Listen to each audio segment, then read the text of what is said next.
Реални ли се стравувањето дека за да се постигне двотретинско мнозинство, сепак ќе треба да се исполнат желби на сите партии?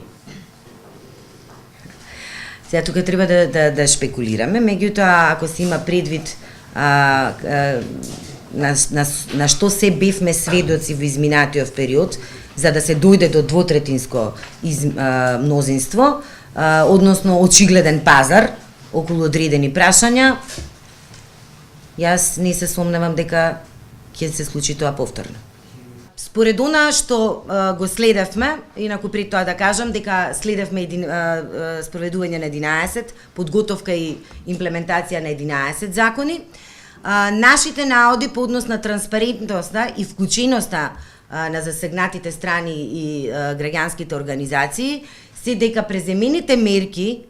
и односно спроведените акцијски мерки биле со делумна транспарентност и вклученост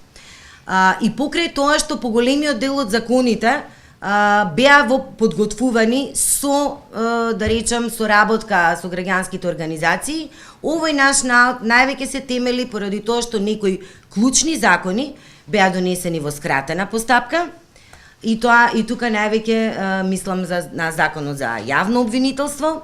кој што, како што гледате, дека и понатаму се подготвува на начин кој што воопшто не одговара, ако се има предвид неговата важност.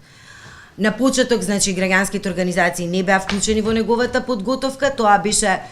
еден процес кој што сосема беше зацкрен од јавноста, а сега во моментов сме сведоци дека политичките партии преговараат по однос на законските решенија на закон за кој што за сите нас и за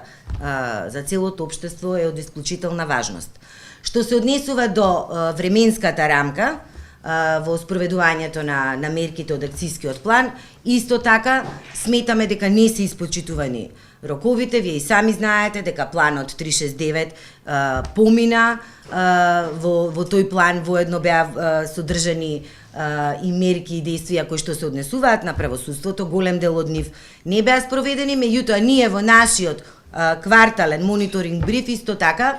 на некој начин и го оправдуваме ова пречекорување на временската рамка, поради тоа што во земјата се случуваат други круцијални процеси, како што беше донесување, односно преговарањето околу името,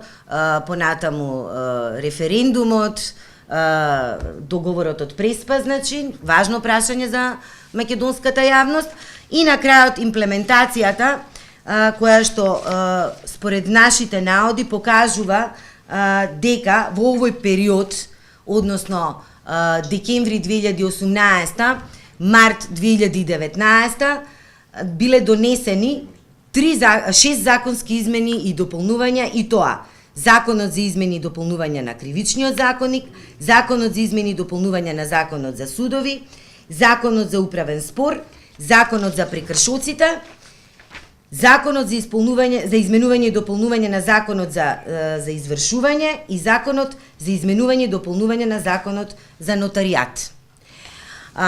Од ова што ние го констатиравме во нашиот втор квартален мониторинг бриф, понатаму ни се наметнува како заклучок дека и покрај тоа што власта покажува декларативни заложби и волја за соработка со граѓанските организации, особено во областа на правосудство и особено кога станува збор за Blueprint групата за правосудство, која што е и член на Советот за следење на имплементација на реформите од правосудство, сепак во пракса закони, како што се, например, измените на Законот на Кривичниот законник, за кој што знаете дека веќе имавме и реакција и преспред Собранието на Република Македонија, и сега во последниот период Законот за јавно обвинителство, беа донесени без наше учество, што за нас е голем пропуст и не говори за тоа дека навистина има, да речам, сериозна заложба на владата да не вклучи во овие мощни, исклучително важни процеси, важни за целата земја.